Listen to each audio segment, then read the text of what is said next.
വാർത്തകളിലേക്ക് സ്വാഗതം. ആദ്യം പ്രധാന വാർത്തകൾ.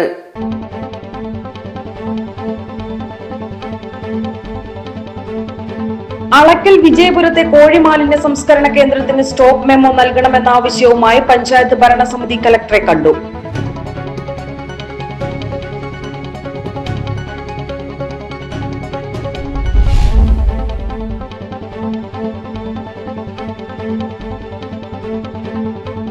മരുതയിൽ അഴുകിയ നിലയിൽ കണ്ടെത്തിയ കാട്ടുപന്നിക്ക് ആഫ്രിക്കൻ പന്നിപ്പനി സ്ഥിരീകരിച്ചു. പന്നിമാംസ വിൽപ്പനയും വിതരണവും നിരോധിച്ചു.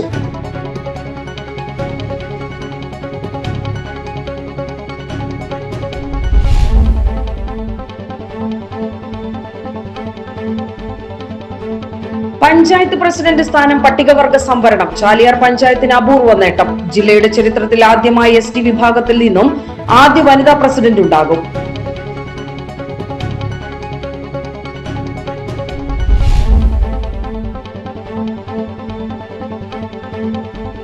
പാറേക്കാട് നിവാസികളുടെ കാത്തിരിപ്പിന് ഫലമാകുന്നു. ചാലിയാർ ഗ്രാമപഞ്ചായത്ത് ഫണ്ടിൽ 3 ഘട്ടങ്ങളിലായി 25 ലക്ഷം രൂപ നീക്കിവെച്ച് Parekkad Idivanna government estate LP school റോഡിന്റെ നിർമ്മാണം തുടങ്ങി.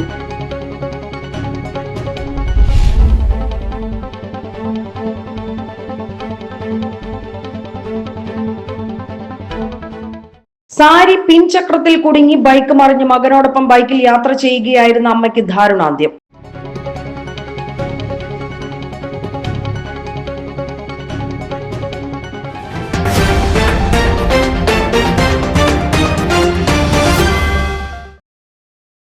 വാർത്തകൾ വിശദമായി. അളക്കൽ വിജയപുരത്തെ കോഴിമാലിന്യ സംസ്കരണ കേന്ദ്രത്തിന് സ്റ്റോപ്പ് മെമ്മോ നൽകണമെന്ന ആവശ്യവുമായി പഞ്ചായത്ത് ഭരണസമിതി കലക്ടറെ കണ്ടു. ചാലിയാർ ഗ്രാമപഞ്ചായത്ത് ഭരണസമിതിയുടെ അടിയന്തര ബോർഡ് യോഗത്തിലെ തീരുമാനപ്രകാരമാണ് കലക്ടറെ കണ്ടത്. ശാസ്ത്രീയമായി ശീതീകരിച്ച വാഹനങ്ങളിൽ സംഭരണ കേന്ദ്രത്തിലേക്ക് കോഴി മാലിന്യങ്ങൾ എത്തിക്കുക, മാലിന്യ യൂണിറ്റിൽ ഇറക്കിയ ശേഷം വാഹനം അവിടെ നിന്ന് തന്നെ ശുചീകരിച്ച് മടങ്ങുക, വാഹനങ്ങൾ തിരിച്ചറിയുവാൻ കമ്പനിയുടെ സ്റ്റിക്കർ പതിക്കുക, മാലിന്യാവശിഷ്ടങ്ങൾ റോഡിലേക്ക് വീഴാത്ത രീതിയിൽ കൊണ്ടുപോകുക, രാത്രി 11നും പുലർച്ചെ 5 മണിക്കുമിടയിൽ കോഴി മാലിന്യവുമായി വാഹനങ്ങൾ കടന്നുപോകുക, ആരോഗ്യ വിഭാഗത്തിന്റെ റിപ്പോർട്ടിന്റെ അടിസ്ഥാനത്തിൽ മാലിന്യ സംഭരണ യൂണിറ്റ് പരിസരം വൃത്തിയായി സൂക്ഷിക്കുക, തൊഴിലാളികളുടെ ആരോഗ്യ സുരക്ഷ ഉറപ്പാക്കുക, കുറിഞ്ഞിത്തോട്ടിലേക്ക് മലിനജലം ഒഴുക്കുന്നത് പൂർണ്ണമായി ഒഴിവാക്കുക തുടങ്ങിയ നിബന്ധനകളാണ് ബോർഡ് യോഗം കോഴിമാലിന്യ സംസ്കരണ യൂണിറ്റിന്റെ ലൈസൻസി അറിയിച്ചിട്ടുള്ളത്. നമുക്ക് നമ്മളിവിടെ പോയി അതൊന്നും നിലവിൽ ചെയ്തിട്ടില്ല.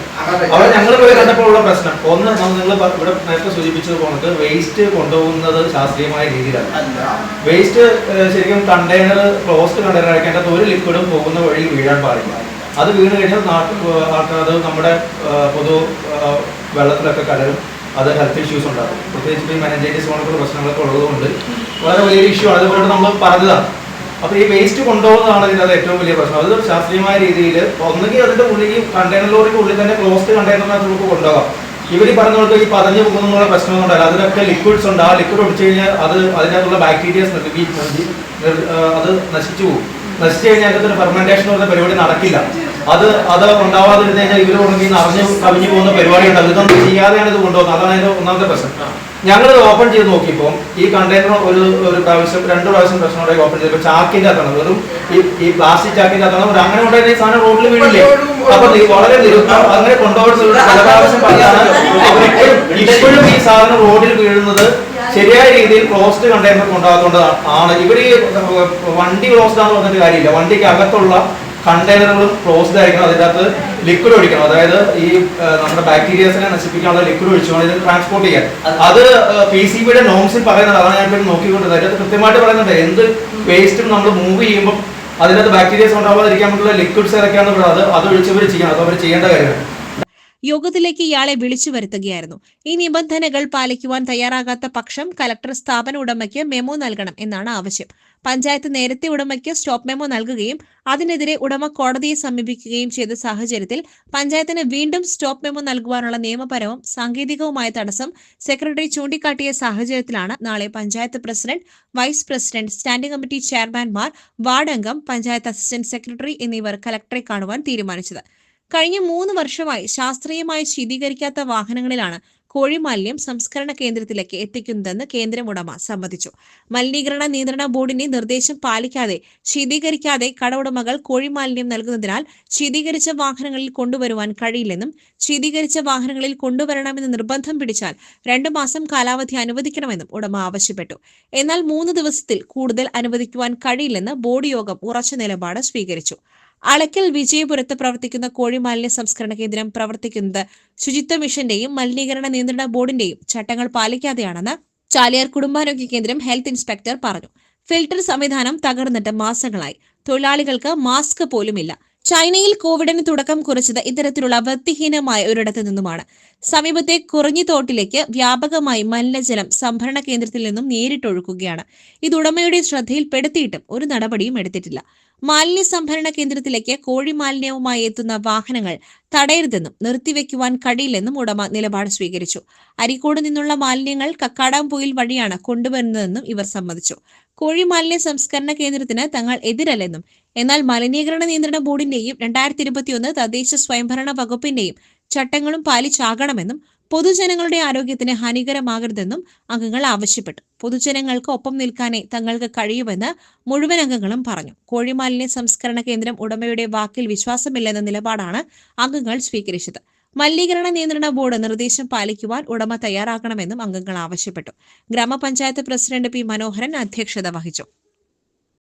മരുതയിൽ അഴുകിയ നിലയിൽ കണ്ടെത്തിയ കാട്ടുപന്നിക്ക് ആഫ്രിക്കൻ പന്നിപ്പനി സ്ഥിരീകരിച്ചു. പന്നിമാംസ വിൽപ്പനയും വിതരണവും നിരോധിച്ചു. വഴിക്കടവ്, എടക്കര, പോത്തുകല്ല്, ചുങ്കത്ര, കരുളായി, മൂത്തേടം പഞ്ചായത്തുകളെ നിരീക്ഷണ മേഖലയായി പ്രഖ്യാപിച്ചു. വഴിക്കടവ് ഫോറസ്റ്റ് റേഞ്ചിലെ മരുത ഭാഗത്ത് പാതി അഴുകിയ നിലയിൽ കണ്ടെത്തിയ കാട്ടുപന്നിക്ക് ആഫ്രിക്കൻ പന്നിപ്പനി വൈറസ് സ്ഥിരീകരിച്ചു. പ്രഭവ കേന്ദ്രത്തിന്റെ 10 കിലോമീറ്റർ ചുറ്റളവിലുള്ള വഴിക്കടവ്, എടക്കര, പോത്തുകല്ല്, ചുങ്കത്തറ, കരുളായി, മൂത്തേടം എന്നീ ഗ്രാമപഞ്ചായത്തുകളെ ആഫ്രിക്കൻ പന്നിപ്പനി രോഗനിരീക്ഷണ മേഖലയായി ജില്ലാ കളക്ടർ വി.ആർ. വിനോദ് പ്രഖ്യാപിച്ചു. പ്രഭവ കേന്ദ്രത്തിന് 1 കിലോമീറ്റർ ചുറ്റളവിലുള്ള രോഗബാധിത മേഖലയിൽ പന്നി ഫാമുകൾ ഇല്ലാത്തതിനാൽ പന്നികളെ ദയാവധം നടത്തേണ്ടതില്ല. എന്നാൽ ഈ പ്രദേശങ്ങളിൽ പന്നിമാംസ വിതരണം ചെയ്യുന്ന കടകളുടെ പ്രവർത്തനവും പന്നികളെ ജില്ലയിലെ മറ്റ് പ്രദേശങ്ങളിലേക്ക് കൊണ്ടുപോകുന്നതും കൊണ്ടുവരുന്നതിനും നിയന്ത്രണം ഏർപ്പെടുത്തി. ഈ മേഖലയുടെ പുറത്തേക്കോ അകത്തേക്കോ പന്നി മാംസം, മറ്റേതൊരു പന്നി ഉൽപ്പന്നങ്ങളും രോഗബാധിത മേഖലയിലോ പന്നിതീറ്റ സാധനങ്ങളും വിതരണം ചെയ്യുന്നതും മറ്റ് പ്രദേശങ്ങളിൽ നിന്നും രോഗബാധിത മേഖലയിലേക്ക് കൊണ്ടുവരുന്നതിനും മറ്റ് പ്രദേശങ്ങളിലേക്ക് കൊണ്ടുപോകുന്നതിനും വിൽപ്പനയും വിതരണവും നിരോധിച്ചു. ജില്ലയിലെ മറ്റ് ഭാഗങ്ങളിൽ ആഫ്രിക്കൻ പന്നിപ്പനി വൈറസ് ബാധയ്ക്ക് സമാനമായ ലക്ഷണങ്ങൾ കണ്ടെത്തുന്ന സാഹചര്യത്തിൽ കർഷകർ ബന്ധപ്പെട്ട വെറ്റിനറി ഓഫീസറെ അറിയിക്കണം. ഇത് പന്നികളിൽ മാത്രം കണ്ടുവരുന്ന രോഗമാണ്. ആഫ്രിക്കൻ പന്നിപ്പനി മറ്റ് മൃഗങ്ങളിലേക്കോ മനുഷ്യരിലേക്കോ പകരുകയില്ല. എന്നാൽ വാക്സിനോ മറ്റ് പ്രതിരോധ മരുന്നോ ഇല്ലാത്തതിനാൽ പന്നികൾ കൂട്ടത്തോടെ ചാകാൻ സാധ്യതയുണ്ട്. അതിനാൽ ജില്ലയിലെ മറ്റ് പ്രദേശങ്ങളിലേക്കുള്ള രോഗവ്യാപനം തടയുന്നതിന്റെ ഭാഗമായാണ് മുൻകരുതൽ നടപടികൾ സ്വീകരിക്കുന്നത്. പഞ്ചായത്ത് പ്രസിഡന്റ് സ്ഥാനം പട്ടികവർഗ സംവരണം. ചാലിയാർ പഞ്ചായത്തിന് അപൂർവ നേട്ടം. ജില്ലയുടെ ചരിത്രത്തിൽ ആദ്യമായി SD വിഭാഗത്തിൽ നിന്നും ആദ്യ വനിതാ പ്രസിഡന്റ് ഉണ്ടാകും. തുടർച്ചയായി 2 തവണ പട്ടികവർഗ വിഭാഗത്തിന് പ്രസിഡന്റ് പദവി സംവരണം ചെയ്യപ്പെട്ട പഞ്ചായത്ത് എന്ന ബഹുമതിയും ചാലിയാർ ഗ്രാമപഞ്ചായത്തിന് സ്വന്തം. 2020 മുതൽ 2025 വരെ പട്ടികവർഗ ജനറൽ വിഭാഗത്തിനാണ് പ്രസിഡന്റ് സ്ഥാനം സംവരണം ചെയ്തതെങ്കിൽ 2025 മുതൽ 2030 വരെ പഞ്ചായത്ത് പ്രസിഡന്റ് സ്ഥാനം പട്ടികവർഗ വനിതാ സംവരണമാണ്. നിലവിൽ പട്ടികവർഗ ജനറൽ വിഭാഗത്തിൽ നിന്നുള്ള CPM-ലെ പി മനോഹരനാണ് പ്രസിഡന്റ്. ആദിവാസി പണിയർ വിഭാഗത്തിൽ നിന്നുമുള്ള ഇന്ത്യയിലെ ആദ്യത്തെ പഞ്ചായത്ത് പ്രസിഡന്റ് എന്ന ബഹുമതിയും മനോഹരനാണ്. ഇതിലൂടെ രാജ്യത്ത് ആകമാനം ചാലിയാർ പഞ്ചായത്തിന്റെ പേര് രേഖപ്പെടുത്തി കഴിഞ്ഞു.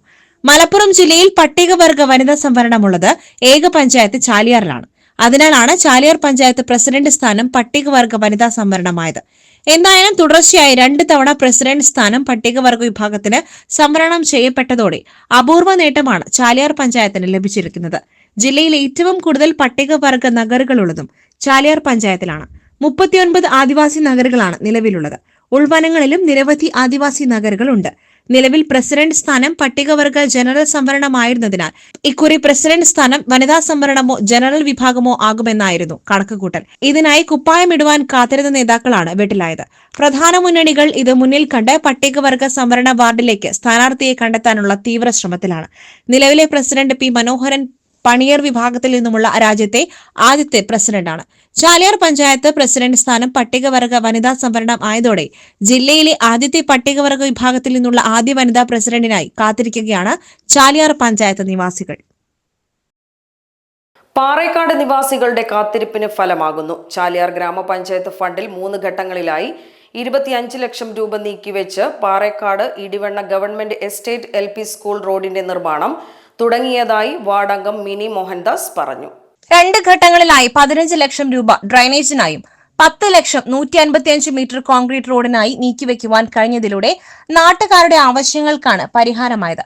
ഈ റോഡിന്റെ സ്ഥിതി വളരെ ശോചനീയമായിരുന്നു. അതിനാലാണ് നിരന്തര ഇടപെടലിലൂടെ റോഡിനായി 25 ലക്ഷം രൂപ നീക്കിവെക്കുവാൻ കഴിഞ്ഞതെന്നും മിനി മോഹൻദാസ് പറഞ്ഞു. LP സ്കൂൾ റോഡിന്റെ വെള്ളക്കെട്ട് ഒഴിവാക്കാൻ വേണ്ടി 3 ഘട്ടമായി 25 ലക്ഷം രൂപ വെച്ച് പണി പൂർത്തീകരിക്കാൻ പോവുകയാണ്. അവിടെയുള്ള പ്രദേശവാസികൾക്കും അതേപോലെ വിദ്യാർത്ഥികൾക്കും ആ വഴിയിലൂടെ പോവാൻ ശോചനീയാവസ്ഥയായതുകൊണ്ട് 25 ലക്ഷം രൂപ വെച്ചുകൊണ്ട് അവിടെ പണി പൂർത്തീകരിക്കാൻ പോവുകയാണ്. അതിന്റെ ഒരു സന്തോഷ നിമിഷത്തിലാണ് അവിടുത്തെ പ്രദേശവാസികളെല്ലാവരും. പ്രവൃത്തികളുടെ നിർമ്മാണോദ്ഘാടനം കഴിഞ്ഞതോടെ പ്രവൃത്തികൾ അതിവേഗത്തിൽ നടന്നു വരികയാണ്. 50-ലേറെ കുടുംബങ്ങൾ ഗതാഗതത്തിനായി ഉപയോഗിക്കുന്ന റോഡാണിത്. റോഡിൽ താഴ്ന്നു കിടക്കുന്ന സ്ഥലങ്ങളിൽ വെള്ളം കെട്ടിനിൽക്കുന്നത് മഴക്കാലങ്ങളിൽ പ്രദേശവാസികൾക്ക് വലിയ പ്രയാസം സൃഷ്ടിച്ചിരുന്നു. ഈ സാഹചര്യത്തിലാണ് ഡ്രൈനേജ് നിർമ്മിക്കുന്നത്. 100-ലേറെ കുട്ടികൾ സ്കൂളിലേക്ക് പോകുന്ന റോഡാണിതെന്നും കഴിഞ്ഞ തെരഞ്ഞെടുപ്പ് കാലത്ത് നൽകിയ വാഗ്ദാനം പാലിക്കുവാൻ കഴിഞ്ഞതിൽ സന്തോഷമുണ്ടെന്നും മിനി മോഹൻദാസ് പറഞ്ഞു. സാരി പിൻചക്രത്തിൽ കുടുങ്ങി ബൈക്ക് മറിഞ്ഞ് മകനോടൊപ്പം ബൈക്കിൽ യാത്ര ചെയ്യുകയായിരുന്ന അമ്മയ്ക്ക് ദാരുണാന്ത്യം. പോത്തുകല്ല് ഉപ്പട സ്വദേശി പത്മിനിയാണ് മരിച്ചത്. 55 വയസ്സായിരുന്നു. മകനോടൊപ്പം ബൈക്കിൽ യാത്ര ചെയ്യുന്നതിനിടയിൽ സാരി പിൻചക്രത്തിനുള്ളിൽ കുടുങ്ങുകയായിരുന്നു. നിയന്ത്രണം വിട്ട ബൈക്ക് മറിഞ്ഞ് തലയ്ക്ക് പരിക്ക് പറ്റിയ ഇവരെ നിലമ്പൂർ ഗവൺമെന്റ് ഹോസ്പിറ്റലിൽ എത്തിച്ചുവെങ്കിലും മരണപ്പെട്ടു. മൃതദേഹം മോർച്ചറിയിലേക്ക് മാറ്റി. ഉപ്പടയിൽ വെച്ചായിരുന്നു അപകടം. നിലമ്പൂർ നഗരസഭ മോഡൽ CDSന്റെ കീഴിലുള്ള 3 മോഡൽ ADSകളുടെ ഓഫീസ് ഉദ്ഘാടനം നിലമ്പൂർ നഗരസഭാ ചെയർമാൻ മാട്ടുമൽ സലിം നിർവഹിച്ചു. നിലമ്പൂർ നഗരസഭ വൈസ് ചെയർപേഴ്സൺ അരുമ ജയകൃഷ്ണൻ അധ്യക്ഷത വഹിച്ചു. CDS chairperson Vasantha, CDS vice chairperson Sini Sundaran, CDS ഉപസമിതി അംഗങ്ങൾ, CDS ADS ഭാരവാഹികൾ, അയൽക്കൂട്ടാംഗങ്ങൾ, വാർഡ് കൌൺസിലർമാർ, member secretary Vinod, city mission manager Shreeyesh എന്നിവർ പങ്കെടുത്തു. Ward 16 Iyammada, ward 24 Padikkunnu, ward 32 Varedampadam എന്നീ ADSകളിൽ ആണ് ഓഫീസ് പ്രവർത്തനം ആരംഭിച്ചത്. ഖത്തർ സർവകലാശാലയിലെ അന്താരാഷ്ട്ര സമ്മേളനത്തിൽ പങ്കെടുക്കാൻ ക്ഷണം ലഭിച്ച നിലമ്പൂരിലെ അമൽ കോളേജ് ഓഫ് അഡ്വാൻസ്ഡ് സ്റ്റഡീസിലെ സാമ്പത്തിക ശാസ്ത്ര വിഭാഗം മേധാവി ഡോക്ടർ N ഷിഹാബുദ്ദീൻ ഈ മാസം 8-ന് ദോഹയിലെ ഖത്തർ സർവകലാശാലയിലെ കോളേജ് ഓഫ് ബിസിനസ് ആൻഡ് എക്കണോമിക്സിൽ നടക്കുന്ന 8ാമത് international conference on entrepreneurship for sustainability and impact ESI 2025-ൽ ഗവേഷണം അവതരിപ്പിക്കുവാനാണ് നിലമ്പൂരിലെ അമൽ കോളേജ് ഓഫ് അഡ്വാൻസ്ഡ് സ്റ്റഡീസിലെ ഓട്ടോണമസ് സാമ്പത്തിക ശാസ്ത്ര വിഭാഗം മേധാവി ഡോക്ടർ N ഷിഹാബുദ്ദീന് ക്ഷണം ലഭിച്ചത്. Frontier technologies for resilient economics എന്ന വിഷയത്തിൽ നടക്കുന്ന സമ്മേളനത്തിൽ സുസ്ഥിര സംരംഭകത്വത്തിനും സമഗ്ര വളർച്ചയ്ക്കുമുള്ള പുതിയ സമീപനങ്ങളെക്കുറിച്ച് ചർച്ച ചെയ്യുന്നതിനായി ലോകമെമ്പാടുമുള്ള ഗവേഷകരും നയരൂപീകരണ വിദഗ്ധരും വ്യവസായ വിദഗ്ധരും പങ്കെടുക്കും. കോളേജിയേറ്റ് വിദ്യാഭ്യാസ ഡയറക്ടറുടെ അനുമതിയോടുകൂടിയാണ് കേരളത്തെ പ്രതിനിധീകരിച്ച് പങ്കെടുക്കുന്നത്. ഇതോടെ വാർത്താ ബുള്ളറ്റിൻ സമാപിക്കുന്നു. നമസ്കാരം.